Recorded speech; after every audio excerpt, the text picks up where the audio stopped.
सोलापूर दक्षिण मतदारसंघात ऐनवेळी काँग्रेस खासदार प्रणिती शिंदे आणि माजी मुख्यमंत्री सुशीलकुमार शिंदे यांनी अपक्ष उमेदवाराला पाठिंबा दिल्यामुळे काँग्रेस आणि ठाकरेंच्या शिवसेनेतील वाद टोकाला गेलाय। या गद्दार प्रणिती शिंदेचं करायचं काय?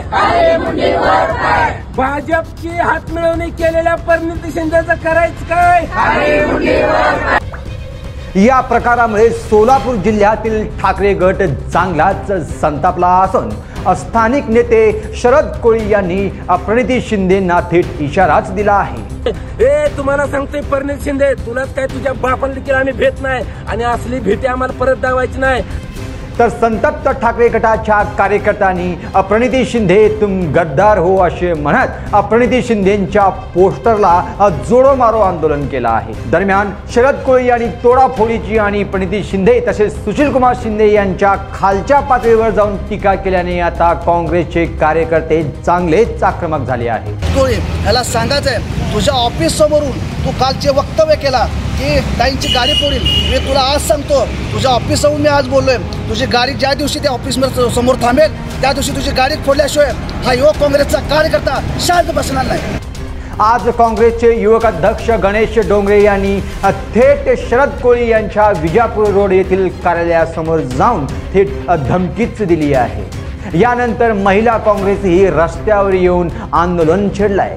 याच दरम्यान शोएब महागमी यांनी शरद कोळी यांचा थेट गारवावरच धिंड काढून शरद कोळींचा निषेध व्यक्त केला आहे। यानंतर पोलिसांनी घटनास्थळी येऊन शोएब महागमी यांना अटक सुद्धा केली आहे। शरद कोळी, दुसऱ्यांदा तुला चॅलेंज करतो, दुसऱ्यांदा सोलापुरात येऊन दाखव, तू जे प्रणितीताईची गाडी फोडणार आहे असं सांगितलंय, तू फक्त सोलापुरात येऊन दाखव। त्यामुळे आता दक्षिणच्या जागेवरून अख्खा सोलापूर पेटताना दिसत आहे।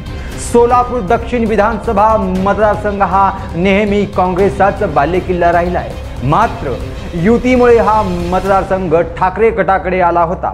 आता ठाकरे गटाने मतदानानंतर सुशीलकुमार शिंदे व प्रणिती शिंदे यांच्याबाबत आक्रमक भूमिका घेतली आहे। दक्षिण सोलापूरमध्ये प्रणिती शिंदे आणि सुशीलकुमार शिंदे यांचा गद्दार केलेल्या फलकाला जोडो मारो आंदोलन करण्यात आलं आहे। सोलापूर साऊथ हा जो आहे हा काँग्रेसचा बॅस्टिन आहे, बालेकिल्ला आहे। इकडे ह्या मतदारसंघाने महाराष्ट्राचे मुख्यमंत्री निवडून दिलेत। आघाडी धर्म आम्ही पाळला। शिंदे पिता पुत्रीने अचानक अपक्ष उमेदवार धर्मराज काडादी यांना पाठिंबा जाहीर केल्याने शिवसैनिक चांगलेच नाराज झाले आहेत। त्यामुळे आता महाविकास आघाडीमध्ये मतदानानंतर बिघाडी झाली असल्याचे चित्र सध्या सोलापूरमध्ये आहे। शिंदे परिवाराने अपक्ष उमेदवार काडादी यांना पाठिंबा दिल्याने उद्धव गटाचे अमर पाटील यांना दक्षिणमध्ये धक्का बसेल काय? आता येणाऱ्या 23 तारखेलाच कळणार आहे की दक्षिणमधून कोण बाजी मारेल, कोण विजयाचा गुलाल उधळणार हे पाहणं आता महत्त्वाचं ठरणार आहे। तर मित्रांनो, दक्षिणचा गुलाल कोण उधळणार, आपल्याला काय वाटतं ते आम्हाला कमेंटमध्ये कमेंट करून नक्की कळवा। पाहत रहा लोकप्रधान न्यूज सोलापूर।